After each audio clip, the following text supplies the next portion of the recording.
네. 사실은 이 강화문에 나와서 욕을 많이 먹고 계시는데 저 욕 안 먹습니다. 욕 안 먹어요. 너무 좋아하시는 분들 많습니다. 맞죠? 예, 광화문 나오니까 칭찬받습니다. 박수 한번 해요. 박수 한번 해요. 감사합니다. 또 한 가지씩 짚어보고 그 한동훈은 정치하면 돼야 안 돼요? 어제 저녁에 네. 한동훈이 SNS에다가 글을 올렸습니다. 뭐라고? 저는 국민들을 배신하지 않습니다. 하하. 왜 그렇게 올렸냐면 요즘 홍준표 시장이 한동훈에 대해서 당신은 윤석열을 배신했다 이렇게 하니까 그게 못 참았던가 봐요. 저는 국민을 배신하지 않습니다. 이게 무슨 얘기냐면요. 그럼 저 윤석열은 배신했다는 거죠. 국민은 역설적으로. 배신하지 않는다. 예. 야. 국민은 배신하지 않습니다. 그러니까 윤석열 배신했다는 거거든요, 자신이. 근데 여러분들, 정치인이 국민을 배신하는 일이 뭐냐? 선거에서 지면 배신 때린 겁니다, 여러분들. 안 그렇습니까? 윤석열도 배신하고 선거도 지고 한동훈은 배신자 맞는 겁니다.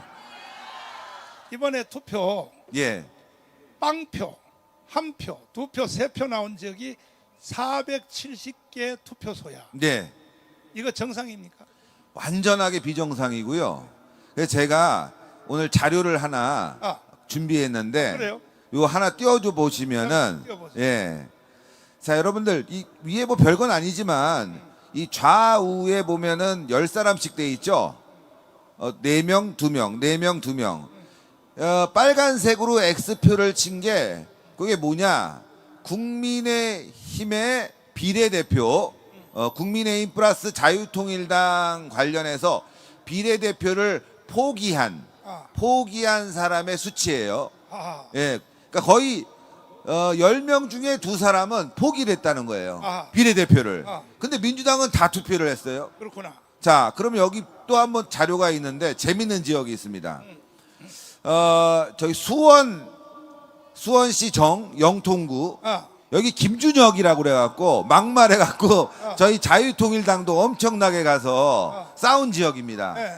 이거 문제가 된다. 후보 사퇴해라. 근데 그 지역을 보니까 어떻게 돼 있냐? 저희 뭐 마이너스 6.1이라고 돼 있는 건 뭐냐면요. 마이너스가 뭐요?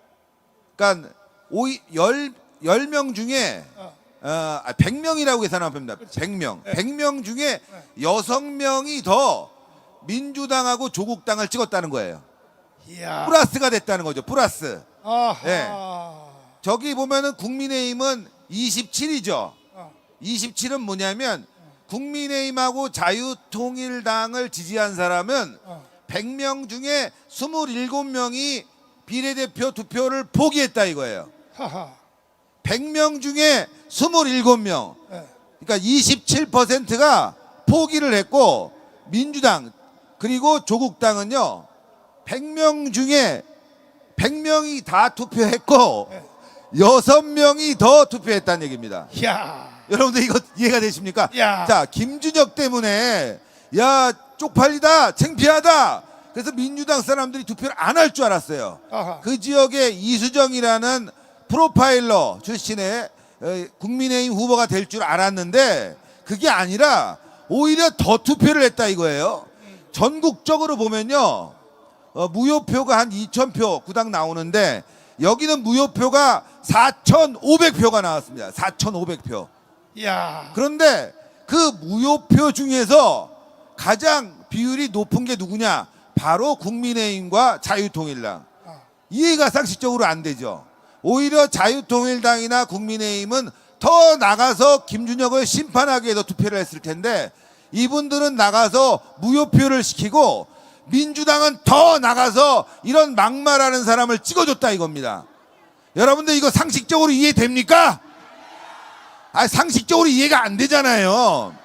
민주당은요 그 다음날 이제 선거가 끝나고 난 다음에 수원정에 무효표가 4,000표가 넘었다.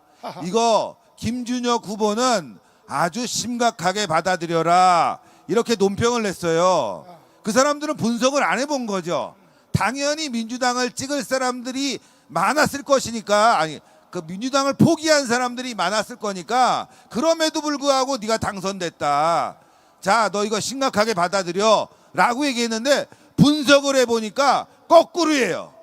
국민의힘과 자유통일당을 지지하는 사람들의 포기한 비율이 비례대표만 27%, 민주당은 거꾸로 6명이 더 투표를 했다. 조국당하고. 여러분들 이건 상식적으로 이해가 안 되는 겁니다. 민주당에서도 이거 상식적으로 이해가 안 될 거예요. 그러니까 김진혁이 당선됐을 때 그런 말 한 거 아닙니까? 무효표가 많은데 우리 쪽에서 무효표가 많았어 라고 얘기한 거죠. 전국의 무효표가 130만 표죠. 131만 표. 예. 아니 그렇게 중풍 환자가 많습니까? 저는 납득이 안 되는 게 131만 표가 예. 그러면 민주당도 반, 국민의힘도 반, 이 정도 돼야 됩니다. 자유통일당도 반 다 합쳐서. 아니 젊은 사람들은 거기에 찍을 때 선에 걸치게 안 찍을 거 아니야. 이게 다 이제 중풍 환자들이 손이 떨려가지고 선이 걸치도록 찍었다고 쳐도 그것도 말이 안 중풍 돼. 환자가 130만이 되냐고. 나가시는 분들은 중풍 환자가 별로 없습니다. 없지. 그리고 또 하나 예. 연장자일수록 투표를 훨씬 더 섬세하게 합니다. 맞아. 왜냐하면은 맞아. 이분들은 긴장이 되고 또 많이 투표를 했잖아요. 그렇지. 경험상. 경험을 많이 했지 않습니까? 젊은 사람들은 투표 경험이 별로 없어요. 그러니까 나가서 긴장할 수 있는 게 오히려 이제 젊은 사람들이 더 긴장해서 실수를 할 수 있고 투표를 오래 하신 분들일수록 더 잘 알고 계세요. 그리고 집에서 연습까지 해간대요. 그렇지.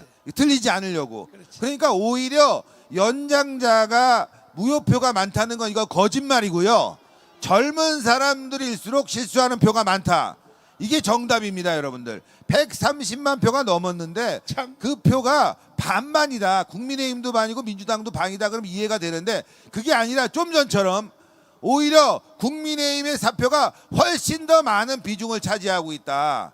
제가 봤을 때 130만 표 중에 보수층의 표가 아마 제가 봤을 때는 거의 100만 표가 넘는다. 90%는 자유통일당 표야. 그렇죠. 그렇지. 그러니까 거의 100만 표의 자유통일당 표가 사라졌다. 실질적으로 여론조사를 해보면 여러분들 마지막에 리얼미터가 4월 8일 날 한 조사가 5.9가 나왔습니다. 5.9. 근데 이틀 만에 4% 이상이 날라갔다? 이건 말이 안 되는 겁니다, 여러분들. 그거는 선거공학적으로 말도 안 되고 통계학적으로도 말이 안 된다. 그러면 그 4%는 어디로 갔냐? 그게 바로 4.4%. 여러분들 이번에 무효표가 4.4%입니다. 자유통일당이 지지율이 깎아먹은 게 4.4%. 어쩌면 이렇게 정확하냐 이거예요, 여러분들. 도둑질 당한 겁니다. 지역구에서 0표가 나온다? 0표가 나올 수 없는 게 자유마을 조직이 3,000군데가 있고 그 조직마다 작게는 100명, 많게는 수천 명씩 있는데 어떻게 0표가 나옵니까, 여러분들? 우리는 도둑질 당한 겁니다, 이게. 그러면 결국은 이제 우리는 4.19로 일어날 수밖에 없어. 맞습니다. 부정선거 이거는 확실한 거니까. 어떤 분들은 이렇게 말해. 증거, 목사님도 말씀하셨어요. 증거를 가져와라. 네. 증거를 가져와라. 그런데 지금 보니까요. 제가 이제 저희가 사실 수사관이 아니지 않습니까? 그렇지. 근데 사람이 죽어 있어요. 그러면 수사를 해야 되잖아요. 그렇지. 칼을 맞았어요. 어, 그럼 증거가 있는 거잖아요. 그렇지. 근데 지금의 선관이나 이 경찰 수사 방식은 사람도 죽어 있고 칼도 맞았는데 누군지 잡아와야지만이 수사하겠다는 거예요. 이게 바로 지금 현실이에요. 이 지금 나온 이 선거 투표율과 여러 가지 상황을 회계사한테 주니까 아유 대표님 이거 회계장 보면요 바로 이거 수사해야 됩니다. 하하. 예, 회사에서 나가는 돈, 들어오는 돈, 또 그리고 뭐 예를 들어 지출되는 돈 다 이렇게 계산하지 않습니까? 근데 누가 봐도 회계장부가 이상하면 이건 수사를 해야 되는 거예요. 예? 이거 점검을 하고 감사를 해서 수사 의뢰를 해야 되는 겁니다. 바로 이번에 선거 결과가 누가 봐도 이건 의심스럽다. 이거는 재검표해야 되고 수사해야 된다. 이거 아니겠습니까, 여러분들? 우리는 지금 선거에 의해서 살해당한 겁니다. 대한민국 민주주의가 살인을 당한 겁니다. 당연히 경찰은 수사해야 됩니다. 그러니까 이제 4.19, 5.16식으로 우리가 일어나야 돼. 일어나야 됩니다. 도저히 이거는 그냥 넘어가면 안 돼. 그렇습니다. 전 국민이 다 일어나야 돼. 일어나야 됩니다. 네. 그래서 이번 기회에 버장머리를 확실히 고치고 대한민국을 바로 세워야 될 것입니다. 문제는 국민의힘입니다. 국민의힘이 당한 거 아니에요? 자유통일당도 당했는데, 그래서 일부 후보들이 아유 너무 억울하다. 이거 수원정 같은 경우 이수정 후보가 너무 억울하대요. 이 사람이 프로파일러예요. 그래서 이런 얘기를 했다고 합니다. 지인한테. 야 이거 누가 봐도 살인 사건이다. 예? 이거 그냥 표만 보면 이거 누가 봐도 사건이다 이거는. 그런데 국민의힘에다 이런 얘기를 하면 말을 못하게 한다. 참. 아무 얘기 못하게 한다. 그래서 지금 많은 그 후보들이, 이번에 낙선한 후보들이 이거 안 되겠다, 자유통일당으로 가서 함께 싸우자, 이런 목소리가 나오고 있다고 합니다. 여러분들. 자, 마지막 말씀. 저 문재인을 저걸 구속해야 돼요? 그대로 놔둬야 돼요? 당연히 구속해야 됩니다. 그 다음에 조국은 구속해야 돼요? 그대로 둬야 돼요? 이건 뭐 법원에서 구속하라고 그러고 하고 지금 구속을 안 했으니까 이건 뭐 100%입니다. 이재명은 구속해야 돼요? 안 해야 돼요? 재판받고 있는데요. 네. 선거법 위반 너무나 명백하고 대장동에서 배임 횡령 너무나 명백하다 얘기 나오고 있습니다. 자, 마지막 말씀 한번 해주시고. 여러분들, 누가 이재명을 풀어줬습니까? 한동훈 아닙니까? 누가 조국을 풀어줬습니까? 한동훈 아닙니까? 누가 문재인을 깜빵에 못 넣습니까? 한동훈 아닙니까? 누가 이번 선거 참패했습니까? 그런데 한동훈이 자기는 배신자가 아니다? 말이 안 되는 거죠. 한동훈은 배신자입니다, 여러분들. 다시는 정치에 발을 들이지 못하게 해야 됩니다. 그런데 왜 한동훈을 계속 언론들이 띄우고 있냐? 특히 조중동 이 사기꾼들 왜 그러냐?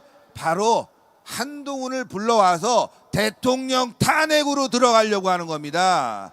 민주당, 한동훈, 조중동 좌파 언론이 한 패거리가 됐다. 이거 우리가 막아야 됩니다. 그 중심에 바로 전광훈 목사님이 계십니다. 저는요, 전광훈 목사님께서 한동훈이 정치한다고 그랬을 때 큰일 났다, 이 말씀을 하셨어요. 아마 여러분들 주일 예배에 3달 전에 방송 들으시면 다 아실 거예요.